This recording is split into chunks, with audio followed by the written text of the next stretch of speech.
জিকির, জিকির করলে আমরা গাফেল জিন্দেগি থেকে মুক্তি লাভ করতে পারবো। আরেকটা হলো কোরআনে মাজিদের তেলাওয়াত। নবী বলেন, ইকরাউল কোরআন ফাইন্নাহু ইয়াতি ইয়াউমাল কিয়ামা শাফিআন লিআসহাবি আও কামা ক্বালা সাল্লাল্লাহু আলাইহি ওয়াসাল্লাম।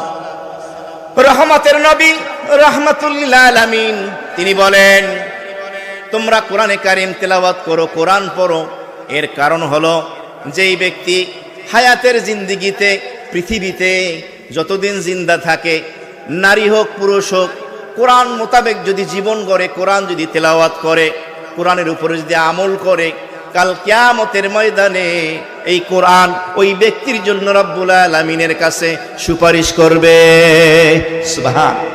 কোরআনের সুপারিশ পেতে হলে কোরআনকে সময় দিতে হবে।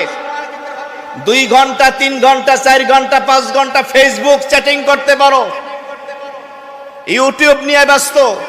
বর্তমানে তো এই বিমারি শুরু হয়ে গেছে, কিশোর কিশোরী, যুবক যুবতী, এমনকি বৃদ্ধ বৃদ্ধারাও মহামারীতে আক্রান্ত। রাত জেগে মোবাইল ফোন চাপতে থাকে, ঘন্টার পরে ঘন্টা ফেসবুকে আছো, অথচ আল্লাহর এই মোহাব্বতের বাণী কোরআন পড়ার, কোরআন শোনার সুযোগ হয় না। তোমার মতো কপাল পোড়া আল্লাহর এই জমিনে দ্বিতীয়টা হতে পারে না। কোরআন পড়ব তো, যারা পারি নিয়মিত তেলাওয়াত করব, বলেন ইনশাআল্লাহ।